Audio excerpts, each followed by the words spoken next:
Welcome to our 12th political science class and good morning to all of you. Yesterday I was explaining to you about Arab Spring. तो एक बार अपन अरब spring देख लेते हैं bipolarity के अंदर. The 21st century witnessed emergence of a new development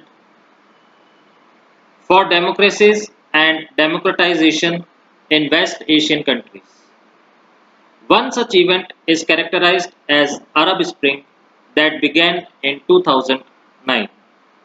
Located in Tunisia, the Arab Spring took its root when the struggle against corruption, unemployment, and poverty was started by the public, which turned into a political movement because the people considered the existing problems as outcomes of autocratic dictatorship. तो यहाँ तक जो dictatorship तक है, यहाँ तक मैं आपको पहले एक्सप्लेन करता हूँ.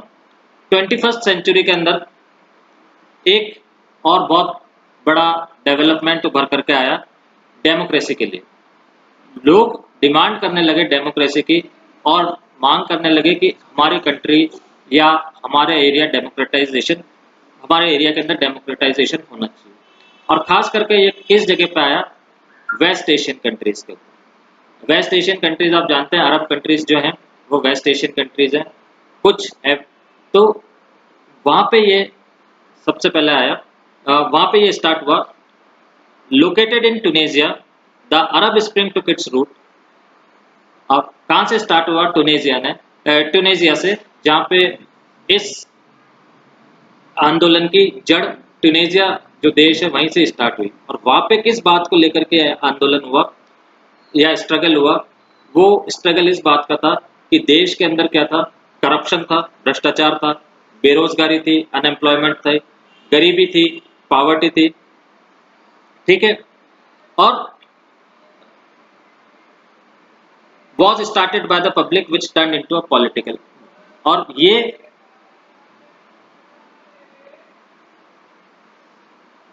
विजय Lakshmi, to whom you are saying belated happy birthday? किसको कह रही हैं आप belated happy birthday?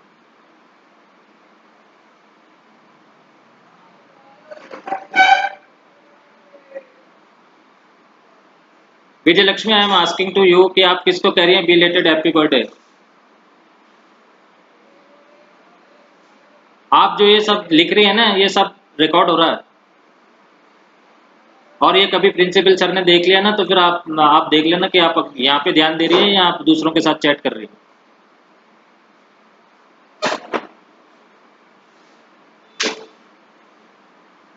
जो भी आप लिख रहे हैं चैट ऑप्शंस के अंदर, जो भी आप बोल रहे हैं वो सब चीज रिकॉर्ड हो रही है. आप देख लेना ऐप के ऊपर. इसका मतलब है कि आपका ध्यान यहाँ नहीं है और आपका ध्यान कहीं और लगा रहे हैं, हैप्पी बर्थडे के अंदर लगा रहे हैं. फिर बोलेंगे कि सर ये समझ में नहीं आया या फिर सर ने सही नहीं समझाया. ये तो नहीं बोलेंगे कि हमारी समझ में नहीं आया, यूं ही बोलेंगे कि सर ने सही नहीं समझाया. या फिर बोलेंगे सर जो समझाते हैं वो समझ में नहीं आता. क्यों? अपने ऊपर तो कुछ लोगे नहीं, दोष तो दूसरों के ऊपर ही डालोगे.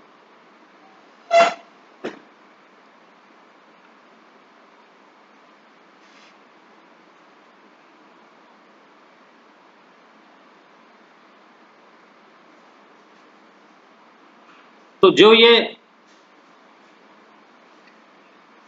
ऑफ स्प्रिंग का जो रूट पॉइंट था वो था ट्यूनेशिया. ट्यूनेशिया से स्टार्ट हुआ. और किस बात को लेकर के ये मूवमेंट स्टार्ट हुआ? क्योंकि करप्शन, भ्रष्टाचार, अनएम्प्लॉयमेंट, बेरोजगारी, पॉवर्टी, गरीबी, उस कारण से क्या लोग बहुत ज्यादा परेशान हो गए थे और उन्होंने वहां पे ये आंदोलन स्टार्ट कर दिया. और आंदोलन किसके खिलाफ स्टार्ट हुआ? क्योंकि वहां सबसे पहली चीज तो डेमोक्रेसी थी नहीं. क्या थी? ऑटोक्रेटिक. ऑटोक्रेटिक मीन्स था डिक्टेटरशिप. यानी कि वहां पे डिक्टेटरशिप थी, एक ही जने के पास सारी पावर थी और उन एरियाज के अंदर क्या ये सारी प्रॉब्लम्स क्रिएट हो रही थी. तो वहां के लोगों ने डिमांड करनी स्टार्ट कर दी कि डेमोक्रेटाइजेशन की, यानी कि डेमोक्रेसी की. The demand for democracy that started in Tunisia spread throughout the Muslim dominated Arab countries in West Asia. और ये जो डिमांड जो ट्यूनीशिया के अंदर स्टार्ट हुई थी डेमोक्रेसी की, ये पूरे अरब एरिया के अंदर जो कि मुस्लिम डोमिनेटेड कंट्रीज हैं, जहाँ वहां तक अब ये आग फैल गई डेमोक्रेसी वाली। ठीक है। Hosni Mubarak, who had been in power in Egypt since 1979, also collapsed as a result of the massive democratic protest। और होस्नी मुबारक जो कि इजिप्ट के अंदर 1979 से पावर में था, ऑटोक्रेटिक रूलर था, 1979 से पावर में था। अब उसके खिलाफ भी डेमोक्रेटिक प्रोटेस्ट स्टार्ट हो गए और उसका भी जो टाइम था वो खत्म हो गया। मीन्स ऑटोक्रेसी को हटा दिया गया और डेमोक्रेसी क्या होगी, स्टैब्लिश होगी। In addition, the influence of Arab Spring could also be seen in Yemen, Bahrain, Libya and Syria, where similar protests by the people led to democratic awakening throughout the region। और इसी तरह के आंदोलन और इसी तरह के मूवमेंट्स जो जिसने कि दूसरे एरियाज को इन्फ्लुएंस किया या प्रभावित किया, वो थे यमन, बहरान, लीबिया और सीरिया। और यहाँ पे भी उसी तरह के प्रोटेस्ट, उसी तरह के आंदोलन, विद्रोह शुरू हो गए और लोगों के अंदर एक डेमोक्रेसी की भावना जागनी स्टार्ट हो गई। So this is the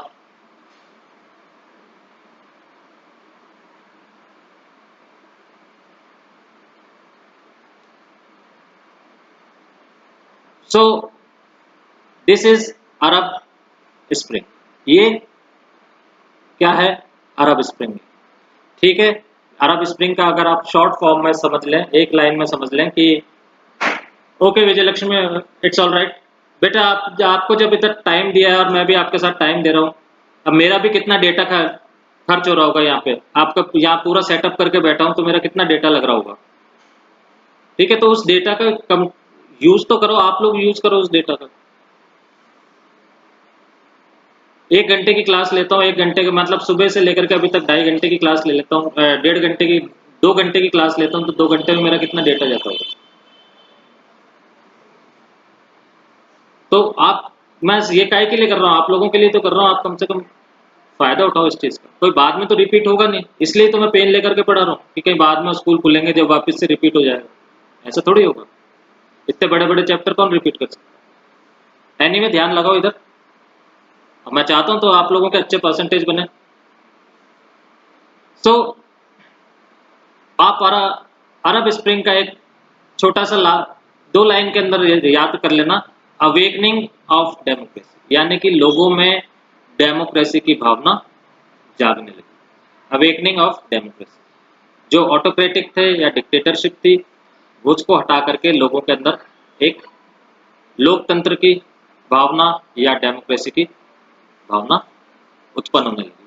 clear, समझ में आ गया? कोई क्वेश्चन?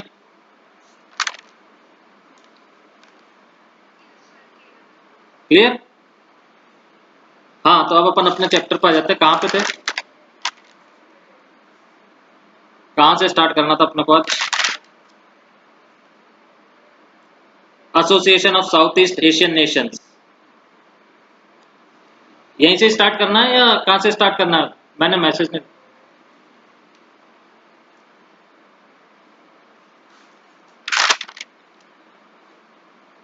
फर्स्ट पैराग्राफ शायद करवा दिया था, या स्टार्टिंग से ही करना है? There is a mistake in my network. Vijay Lakshmi, आप बेटा थोड़ी सी जगह चेंज कर लो, प्लेस चेंज कर लीजिए आप, ठीक है?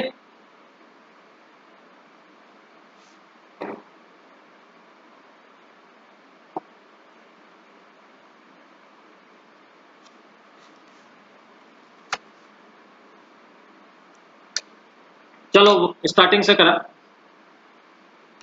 ठीक है, अपन स्टार्टिंग से करते हैं।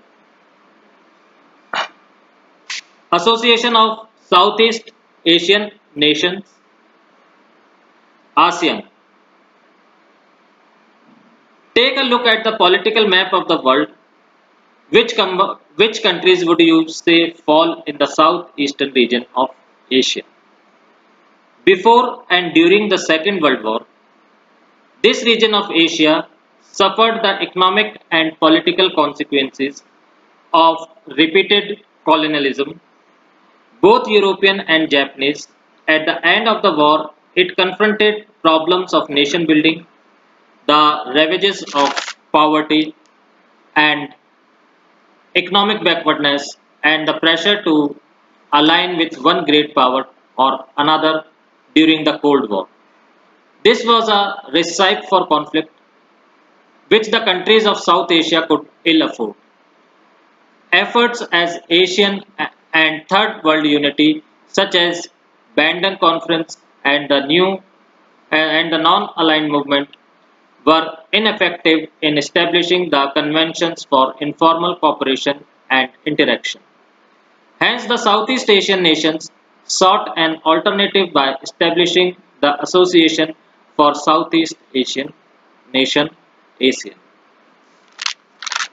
तो अब अगर एशियन कैसे बना उसके ऊपर अपन नजर डालते हैं। तो सबसे पहले दुनिया के एक नक्शे पर एक नजर डालिए और आपको कौन सा देश साउथ ईस्ट एशिया में आने चाहिए आपके अकॉर्डिंग। कल मैंने आपको मैप बता दिया था, देख लिया था अपन ने मैप कि कौन कौन से देश साउथ ईस्ट एशिया के अंदर आने चाहिए। आपके पास अगर वर्ल्ड मैप है तो आप देख लीजिएगा कि कौन से मैप साउथ ईस्ट एशिया के अंदर आने चाहिए। अब before the second world war and after, और तो शीत युद्ध से पहले, या सॉरी दूसरे विश्व युद्ध से पहले, सेकेंड वर्ल्ड वॉर से पहले और उसके दौरान एशिया का यह हिस्सा बार बार यूरोपीय और जापानी जो इन्वेस्टर्स थे बार बार उनके कब्जे के अंदर जा रहा था। और इससे क्या हो रहा था, वहां पे इन साउथ ईस्ट एशियन कंट्रीज के अंदर क्या हो रहा था, भारी इकोनॉमिक एंड पॉलिटिकल बोथ ही बहुत ज्यादा नुकसान हो रहा था। बार बार क्या करते हैं, इसको इन्वेड कर लेते, कभी जैपनीज इसको अपने ऊपर, कभी जैपनीज अपना शासन चलाने लग जाते, कभी यूरोपियंस आते वो अपना अपना शासन चलाने लग जाते। तो इस तरह से क्या था, ये जो एरिया था साउथ ईस्ट एशिया का, ये क्या, ये बहुत ज्यादा सफर कर रहा था इकोनॉमिक एंड पॉलिटिकल दोनों ही तरीके से। At the end of the war it confronted problems of nation building. अब लड़ाई के बाद, युद्ध समाप्त होने पर अब क्या हुआ, नेशन बिल्डिंग यानी कि देश का निर्माण करना, राष्ट्र का निर्माण करना। इसके साथ प्रॉब्लम्स क्या थी, राष्ट्र का निर्माण करना, फिर जो ये इकोनॉमिकल वे में पीछे रह गया था, यानी कि जिसको अपन बोलते हैं आर्थिक पिछड़ापन, वो, फिर गरीबी जैसी समस्याओं का इन देशों को सामना करना पड़ा। इससे शीत युद्ध के दौर में किसी एक महाशक्ति के साथ जाने के दबावों को भी झेलना पड़ा। अब दूसरी तरफ वर्ल्ड वॉर सेकंड तो खत्म हो गया, टू सुपर पावर्स एमर्ज हो गई। अब टू सुपर पावर्स अपन ने पढ़ा था कि ये चाहती थी कि ये हमारे ब्लॉक में ज्यादा से ज्यादा देश हो, हमारे विचारधाराओं पर ज्यादा से ज्यादा देश चले। तो इन देशों के ऊपर अब इन महाशक्तियों प्रेशर डालने लगे कि या तो तुम हमारे ब्लॉक में हो, नहीं तुम हमारे ब्लॉक में हो, तुम हमारे साथ आओ, तुम हमारे साथ हो। ये प्रेशर और झेलना पड़ा। और इस तरह के टकरावों से और बहुत ज्यादा स्थिति खराब थी। क्या था कि जो ये साउथ ईस्ट एशियन नेशंस थे, ये बिल्कुल भी संभलने की पोजीशन के अंदर नहीं थे। शुरू से ही इनका क्या हो रहा था, एक्सप्लॉयटेशन हो रहा था, कोई भी इनको एक्सप्लॉयट करके चला जाता। फिर उसके बाद एक इन्होंने मिलकर के एक बैंडन कॉन्फ्रेंस, इन देशों के लिए एक बैंडन कॉन्फ्रेंस की गई। और नॉन अलाइन मूवमेंट ने भी क्या किया, नॉन अलाइन मूवमेंट जो था उसने भी इनकी जो प्रॉब्लम्स थी, साउथ ईस्ट एशियन नेशंस की जो प्रॉब्लम्स थी उनको सॉल्व करने की कोशिश करी, पर इसका कुछ फायदा नहीं हुआ। ठीक है, और इसके इसी के चलते क्या है, जो अपना आसियान है, means association for south east Asian Nations, इन्होंने, बेटा आप आवाज नहीं आ रही है तो आप थोड़ा सा प्लेस चेंज कर लीजिए, यहां से तो क्लियर है अभी। तो ये जो साउथ ईस्ट एशियन नेशंस थे, इन्होंने एक एसोसिएशन बनाई जिसको कि क्या बोला, एशियन। क्यों? क्योंकि ये बहुत ज्यादा गरीबी में थे, इनके ऊपर इनके देशों में बहुत ज़्यादा अनएम्प्लॉयमेंट था, इनकी जो इकोनॉमिकल कंडीशंस थी वो सही नहीं थी, और आप कोई भी कंट्री इनको क्या करते थे, क्या कर लेती थी, इनको प्रेशराइज कर देती थी, कोई भी दबा लेती थी। तो इस कंडीशन के अंदर ये जो 4-5 नेशंस थे, इन्होंने मिलजुल करके एक फैसला किया, या कि हम एक एसोसिएशन बनाते हैं जिससे कि हमारी जो प्रॉब्लम्स हैं वो सॉल्व हो जाएंगी, और इन्होंने एक एसोसिएशन बनाई, that is south east Asian Nations, south association for south east Asian nation. Clear? कोई क्वेश्चन है?